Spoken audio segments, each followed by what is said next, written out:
What's up, guys? Matt here, coming at you with another mod video. This one, if you're new here, first off, thanks for checking out the channel. I really appreciate it. If you're returning, you'll notice I'm going to start trying to change up the format of my videos just a little bit.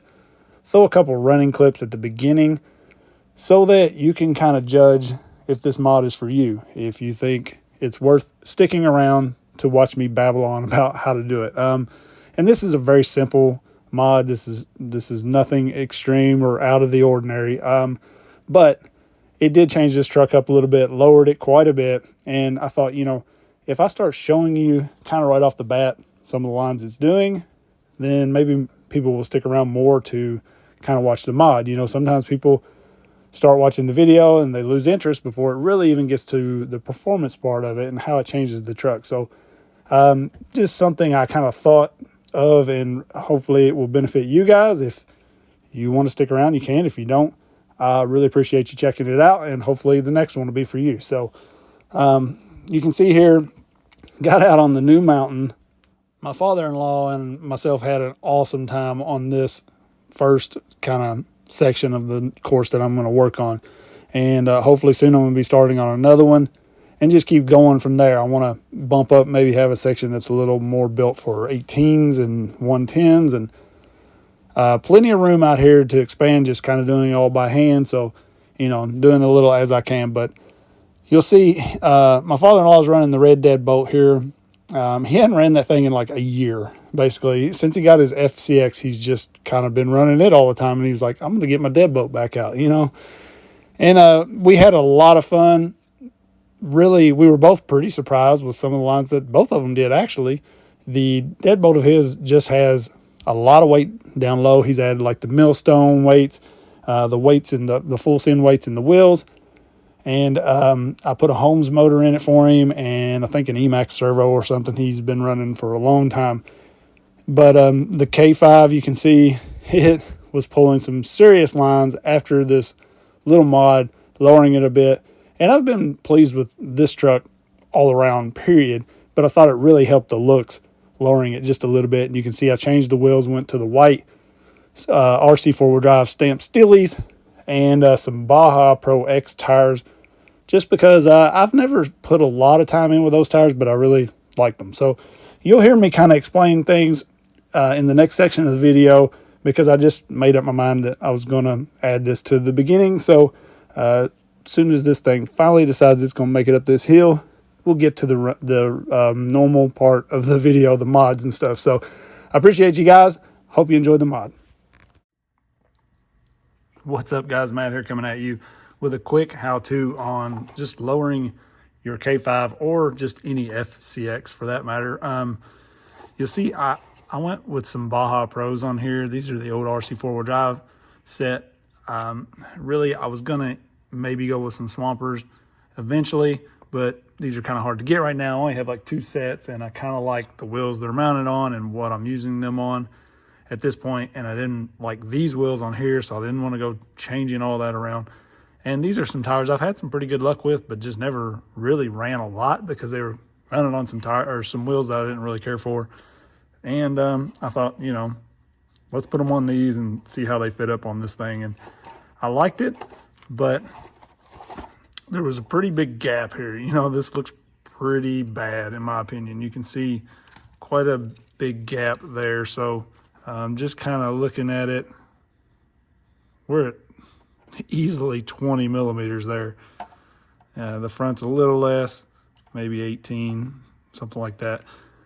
So I was just going to show you how I was lowering this. This was something I was planning on doing with really any of the tires I was going to put on here, because I'm going to go with about this size tire, a little smaller. You can see this side, I'm down around 10 millimeters. So lowered it quite a bit. The rear is a little more, probably maybe 11 or 12. And really all I did was cut a couple coils off of the spring on the shock. So we're going to do one real quick just for anybody that don't know. There's lots of people out there do this. I've did this many times on other things, but I thought just in case somebody's out there and they're getting the FCX or waiting on the new K5 and they're wondering how they're gonna lower this thing, this is a free mod, don't cost you anything. So all you're gonna need is your 1.5 to kind of pull the shock off, something to hold your shock shaft. I recommend this shock tool here, shock pliers. So I'll link those in the description. I got these from Amain. Great for 10th scale. Definitely needed for like 10th scale and stuff.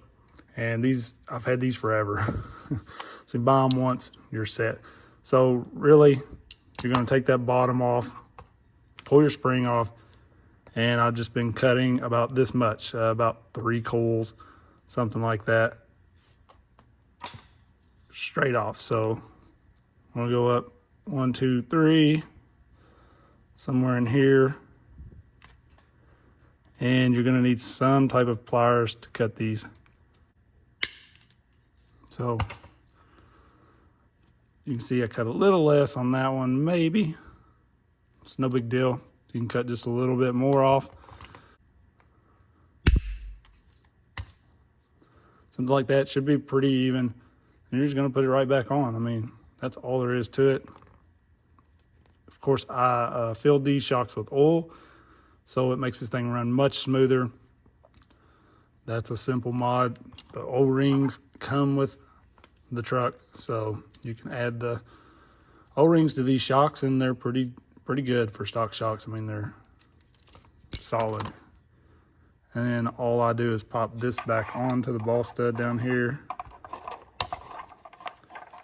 Screw this back on, and you'll see how much we lowered this just by doing the front. And I think on mine, I'm not even gonna do all 4. I'm just gonna do the fronts because that's all I did on the other side, and it lowered it down, you know, about where I wanted it. So if this side here brings this side down, I'm good with it. All right, so now we're down around that 11 or 12 in the front here, and just a hair more in the rear, 13, 14, somewhere in there. So we can do the rear. I haven't even did the rear on either side of this, and it brought it down that much just by doing the fronts. So I think I'm gonna run it like that, kind of see how I like it, and then go from there. You know, if I notice it looks terrible all the time, like it's sitting like this or something, I'll definitely go do the rear. But I think there's a little more weight here in the rear. So when the front goes down, this kind of naturally comes with it. So I think that's probably going to work out. So if you're going with just a little smaller tire, or you just want to clear up some of that space in there, this is a super simple, easy way to do it.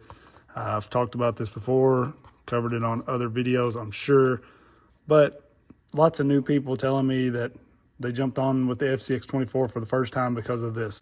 So you guys let me know what you're gonna do with your K5. What's your plans? You're gonna lower it a little, go bigger tires. What are you gonna do?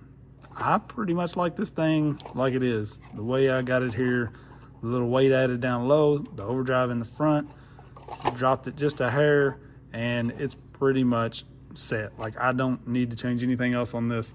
I'm not trying to get crazy performance. It does exactly what I think it should do. So very happy with that. And I feel like this thing's running very well like it sits. So you guys let me know what you think about this one. I appreciate everybody watching. I've got tons coming up, so definitely make sure you like, subscribe, click the bell. I appreciate everybody. Peace.